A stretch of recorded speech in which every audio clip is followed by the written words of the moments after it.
All right, guys, Alex Gorman from the stands here, joined by Diego Pereira after an incredibly clinical performance here at Eternal 81. So, look, obviously your striking looked crisp. You were incredibly smart with your decision making in there. It really kind of seems like you're kind of hitting your stride in terms of being patient and just making the best decisions in the cage. Is that how you feel, or do you still feel that you have a lot of room to grow in that area?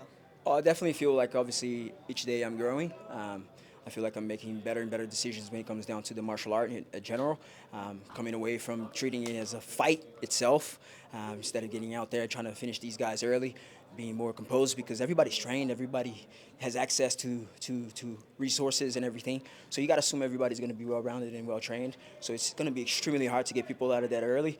And so I have good trainers around me, good management teams, good people around me that can educate me and help me grow and make those decisions.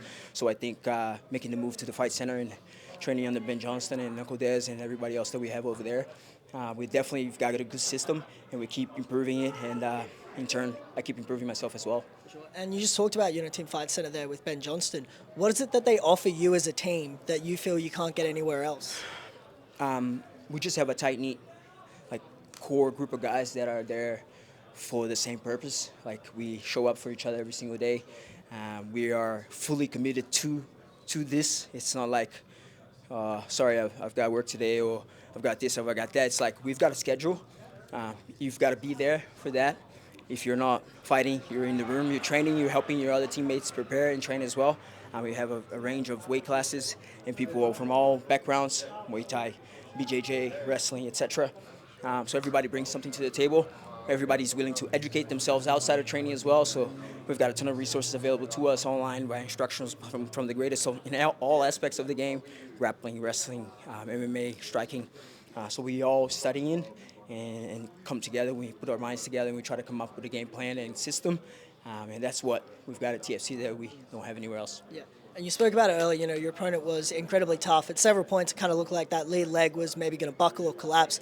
And, while you are patient, at the end of the day, you are a fighter. Is it sometimes hard to sort of control yourself and not just sort of rush in for a finish when you can see they're hurt? It's definitely hard. I heard him a few times, and I had him cornered, and I felt like, yeah, if I just unleash right now, I can get him out.